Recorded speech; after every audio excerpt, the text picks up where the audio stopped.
repito que no sé qué ha sido de Harley Warren, aunque pienso y casi espero que ella disfruta de la paz del olvido, si es que semejante bendición existe en alguna parte. Es cierto que durante 5 años fui su más íntimo amigo y que he compartido parcialmente sus terribles investigaciones sobre lo desconocido.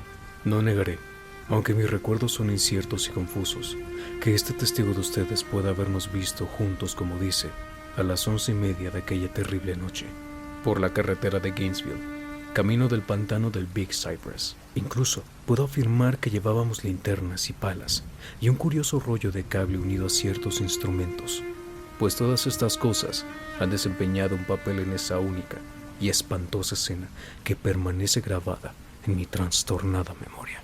Pero debo insistir en que, de lo que sucedió después y de la razón por la cual me encontraron solo y aturdido a la orilla del pantano a la mañana siguiente, no sé más que lo que he repetido una y otra vez. Ustedes me dicen que no hay nada en el pantano, ni en sus alrededores, que hubiera podido servir de escenario de aquel terrible episodio.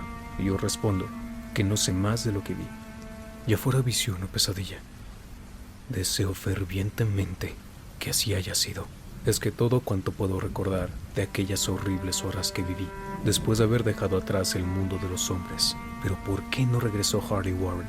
Es cosa que solo él, o su sombra, o alguna innombrable criatura que no me es posible describir, podrían contar. Como he dicho antes, yo estaba bien enterado de los sobrenaturales estudios de Harley Warren, y hasta cierto punto participé en ellos. De su inmensa colección de libros extraños sobre temas prohibidos, he leído todos aquellos que están escritos en lenguas que yo domino, pero son pocos en comparación con los que están en lenguas que desconozco. Me parece que la mayoría está en árabe, y el infernal libro que provocó el desenlace, volumen que él se llevó consigo fuera de este mundo, estaba escrito en caracteres que jamás he visto en ninguna otra parte. Warren no me dijo jamás de qué se trataba exactamente. En cuanto a la naturaleza de nuestros estudios, debo decir nuevamente que ya no recuerdo nada con certeza, y me parece misericordioso que así sea, porque se trataba de estudios terribles, a los que yo me dedicaba más por morbosa fascinación que por una inclinación real. Warren me dominó siempre, y a veces le temía.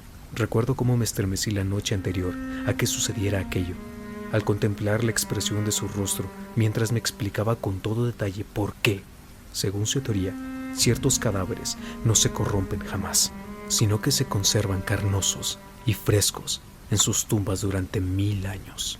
Pero ahora ya no le tengo miedo a Warren, pues sospecho que ha conocido horrores que superan mi entendimiento. Ahora temo por él. Confieso una vez más que no tengo idea clara del cuál era nuestro propósito aquella noche. Desde luego, se trataba de algo relacionado con el libro que Warren llevaba consigo mismo, con ese libro antiguo de caracteres indescifrables que se había traído de la India un mes antes. Pero juro que no sé qué es lo que esperábamos encontrar. El testigo de ustedes dice que nos vio a las 11:30 en la carretera de Gainesville, de camino al pantano del Big Cypress. Probablemente es cierto, pero yo no lo recuerdo con precisión. Solamente se ha quedado grabada en mi alma una escena, y puede que ocurriese mucho después de la medianoche, pues recuerdo una opaca luna creciente, ya muy alta, en el cielo vaporoso. Ocurrió en un cementerio antiguo, tan antiguo que me estremecí ante los innumerables vestigios de edades olvidadas. Se hallaba en una hondonada húmeda y profunda, cubierta de espesa maleza, musgo y hierbas extrañas de un tallo rastrero, en donde se sentía un vago hedor que mi ociosa imaginación asoció absurdamente con rocas corrompidas. Por todas partes se veían signos de abandono y decrepitud. Me sentía perturbado por la impresión de que Warren y yo éramos los primeros seres vivos que interrumpíamos un letal silencio de siglos. Por encima de la orilla del valle, una luna creciente asomó entre fétidos vapores que parecían emanar de ignoradas catacumbas, y bajo sus rayos trémulos y tenues pude distinguir un repulsivo panorama de antiguas lápidas, urnas, cenotafios y fachadas de mausoleos, todo convertido en escombros musgosos y ennegrecido por la humedad, y parcialmente oculto en la densa exuberancia de una vegetación malsana. La primera impresión vivida que tuve de mi propia presencia en esta terrible necrópolis fue el momento en que me detuve con Warren ante un sepulcro semidestruido y dejamos caer unos bultos que al parecer habíamos llevado. Entonces me di cuenta de que tenía conmigo una linterna eléctrica y 2 palas, mientras que mi compañero llevaba otra linterna y un teléfono portátil. No pronunciamos una sola palabra, ya que parecíamos conocer el lugar y nuestra misión allí, y sin demora tomamos nuestras palas y comenzamos a quitar el pasto, las hierbas, matojos y tierra de aquella morgue plana y arcaica. Después de descubrir enteramente su superficie, que consistía en 3 inmensas losas de granito, retrocedimos unos pasos para examinar la sepulcral escena. Warren pareció hacer ciertos cálculos mentales. Luego regresó al sepulcro y, empleando su pala como palanca, trató de levantar la losa inmediata a unas ruinas de piedra que probablemente fueron un monumento. No lo consiguió y me hizo una seña para que lo ayudara. Finalmente, nuestra fuerza combinada aflojó la piedra y la levantamos hacia un lado. La losa levantada reveló una negra abertura, de la cual brotó un tufo de gases miasmáticos tan nauseabundo que retrocedimos horrorizados. Sin embargo, poco después nos acercamos de nuevo al pozo y encontramos que las exhalaciones eran menos insoportables. Nuestras linternas revelaron el arranque de una escalera de piedra, sobre la cual goteaba una sustancia inmunda nacida de las entrañas de la tierra y cuyos húmedos muros estaban incrustados de salitre. Y ahora me vienen por primera vez a la memoria las palabras que Warren me dirigió con su melodiosa voz de tenor. Una voz singularmente tranquila para el pavoroso escenario que nos rodeaba. Siento tener que pedirte que aguardes en el exterior, Dijo. pero sería un crimen permitir que baje a este lugar una persona de tan frágiles nervios como tú. No puedes imaginarte, ni siquiera por lo que has leído y por lo que te he contado, las cosas que voy a tener que ver y hacer. Es un trabajo diabólico, Carter, y dudo que nadie que no tenga una voluntad de acero pueda pasar por él y regresar después a la superficie vivo y en su sano juicio. No quiero ofenderte, y bien sabe el cielo que me gustaría tenerte conmigo, y no podría llevar un manojo de nervios como tú a una muerte probable o a la locura. Ya te digo que no te puedes imaginar cómo son realmente estas cosas, pero te doy mi palabra de mantenerte informado por el teléfono de cada uno de mis movimientos. Tengo aquí cable suficiente para llegar al centro de la Tierra y volver. Aún resuenan en mi memoria aquellas serenas palabras, y todavía puedo recordar mis objeciones.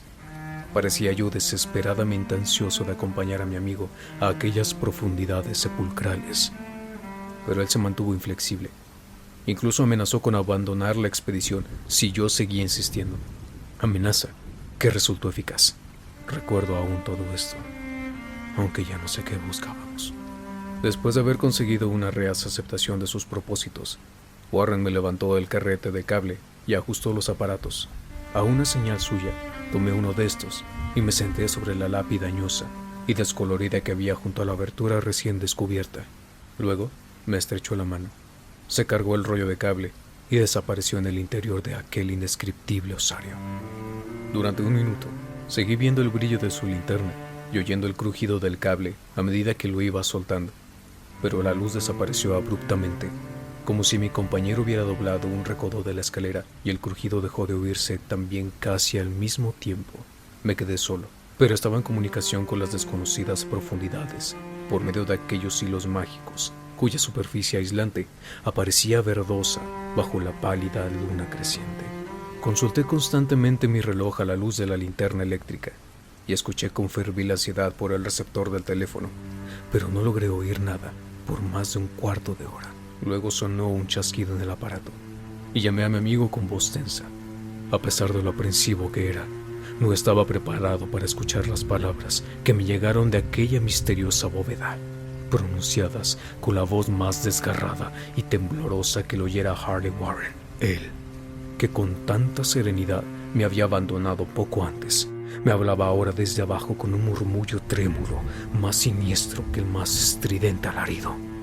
Dios, Dios, si pudieras ver lo que yo veo. No pude contestar.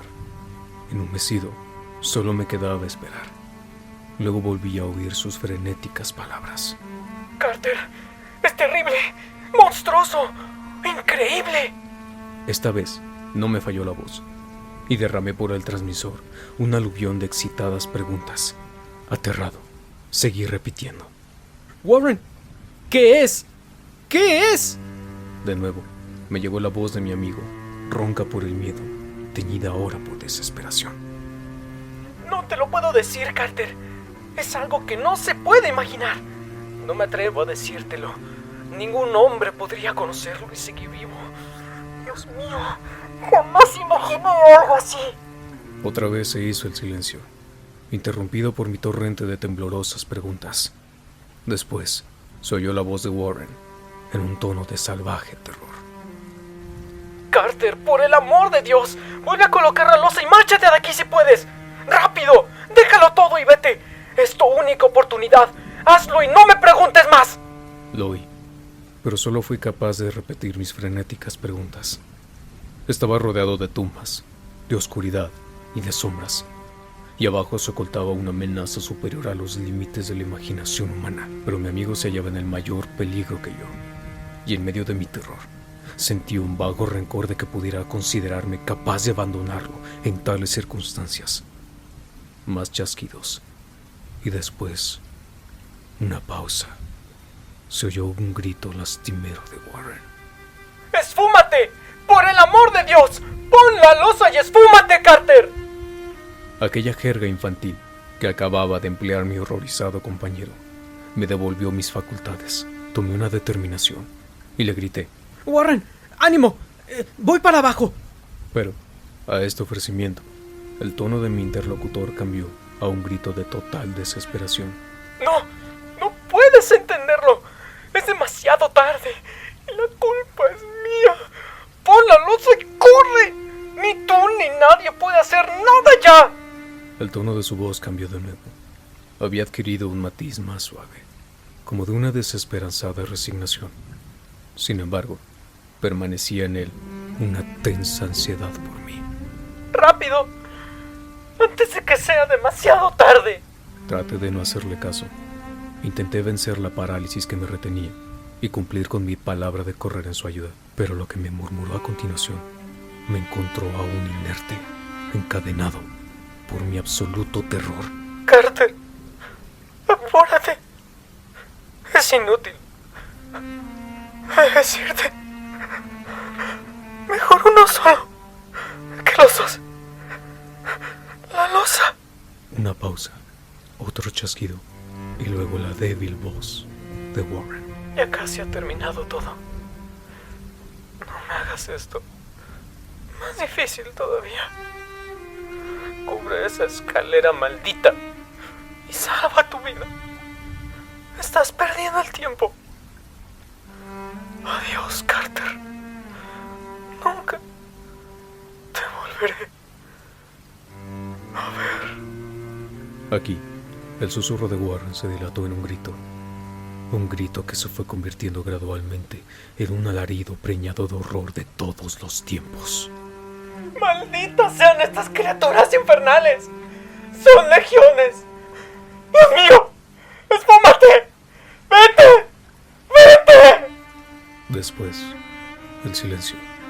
No sé durante cuánto tiempo permanecí allí, estupefacto, murmurando, susurrando, gritando en el teléfono, una y otra vez. Por todos esos eones, susurré y murmuré, llamé, grité, chillé. Warren, contéstame. ¿Estás ahí? Y entonces llegó hasta mí el mayor de todos los horrores, lo increíble, lo impensable y casi innombrable. He dicho que me habían parecido eones el tiempo transcurrido desde que oyera por última vez la desgarrada advertencia de Warren, y que solo mis propios gritos rompían ahora el terrible silencio. Pero al cabo de un rato sonó otro chasquido en el receptor y aguzé mis oídos para escuchar. Llamé de nuevo. Warren, ¿Estás ahí? Y en respuesta, oí lo que ha provocado estas tinieblas en mi mente. No intentaré, caballeros, dar razón a aquella cosa, aquella voz, ni me aventuraré a describirla con detalle, pues las primeras palabras me dejaron sin conocimiento y provocaron una laguna en mi memoria que duró hasta el momento en que desperté en el hospital. Diré que la voz era profunda, hueca, gelatinosa, lejana, ultraterrena, inhumana, espectral. ¿Qué debo decir?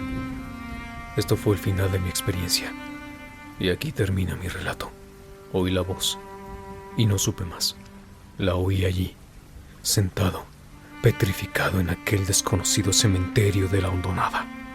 Entre los escombros de las lápidas y tumbas desmoronadas, la vegetación putrefacta y los vapores corrompidos, escuché claramente la voz que brotó de las recónditas profundidades de aquel abominable sepulcro abierto, mientras a mi alrededor miraba las sombras amorfas, necrófagas, bajo una maldita luna menguante. Y esto fue lo que dijo.